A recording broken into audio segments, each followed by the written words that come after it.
Hi,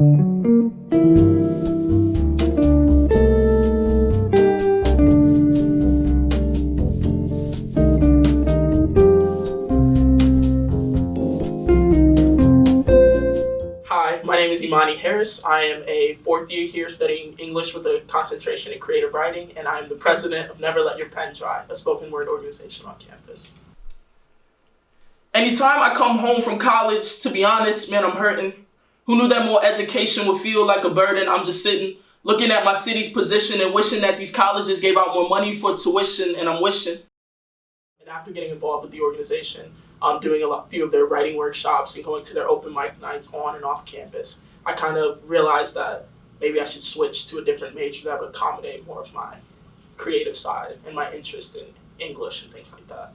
So I switched my sophomore year just because I really needed that type of environment, and the creative writing courses and the workshops provided it for me. I just wanted to kind of write for people who did look like me and who did need someone who could share their voice and bring a platform to it. That I could change the system with the visions I've been having in my mind, but honestly, that stuff takes time, and I don't know if I'm that patient. I'm waiting for the days that I'll be writing dissertations, putting letters by my name. Look, my only competition right now is myself, so I'm just battling my demons while I'm dodging everyone else. The saying that I changed, yeah, I know. When you go into the community, spoken word it's more of an informal form, and the point of it is kind of to destigmatize a lot of the beliefs around what type of art is acceptable in spaces like this. You can call it change or growth, whichever one you prefer. I'm gonna get the life I deserve. I'm working so hard, so I will never be a statistic. A good poet that I met named Denez Smith, who the English department brought, they said that if you're a good poet, you should be able to tell when you say it out loud, and also when you say a poem, like when you see it on the page. And for me, I knew I didn't have any page skills, so I was like, I could convince you here, but like, how do I convince people if they were just to look at the poem itself?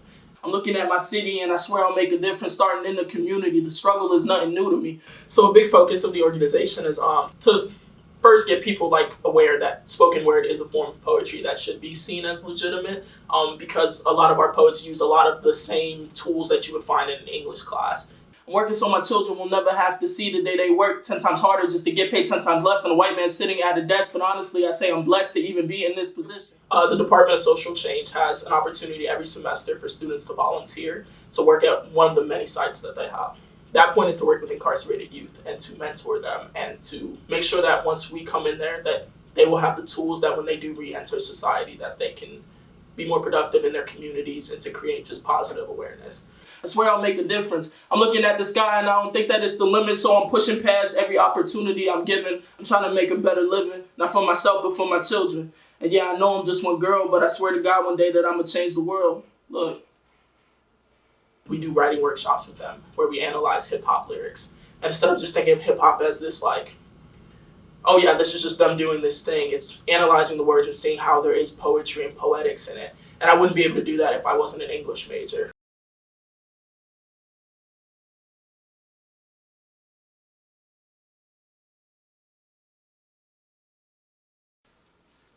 She was asking for it.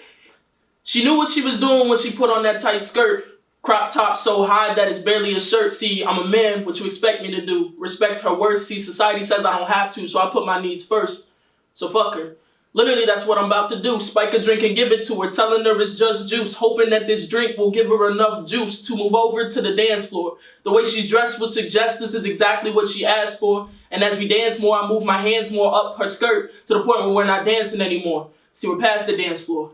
So we're past the crowded campus, now we're closer to my dorm room, hoping that the people who see us will just assume that she's another drunk girl, not someone who's about to get raped by me and a couple of my dudes. See, we like to tag team. We like to have sex after one time asking, because that first consent is really all we need, and who gonna stop us? Not this society that constantly displays rape culture on the movie screens. Who will it be to get the message to these men and these boys that sex is not an automatic thing you do, it's a choice that women get to make. But when you're drunk, you take their voice away and blame it on the choice they make to go outside wearing tight clothing. Say your emotions were running high, that you couldn't hold it. Police would rather blame the victim than to put these men in holding. It's so crazy how this world started unfolding. Hold it. Let's fast forward to the future. New baby girl in your arms, how will you introduce her to the world that will try to reproduce her into a sexualized symbol using drugs to seduce her? Seduce her. Let's call it what it is, rape. A cycle with no escape. Will you watch her be a victim, letting clothes choose her fate? Watch her clothe and self-hate. How much more can you take or endure? while these men close the doors and your daughter becomes a victim of what she was asking for.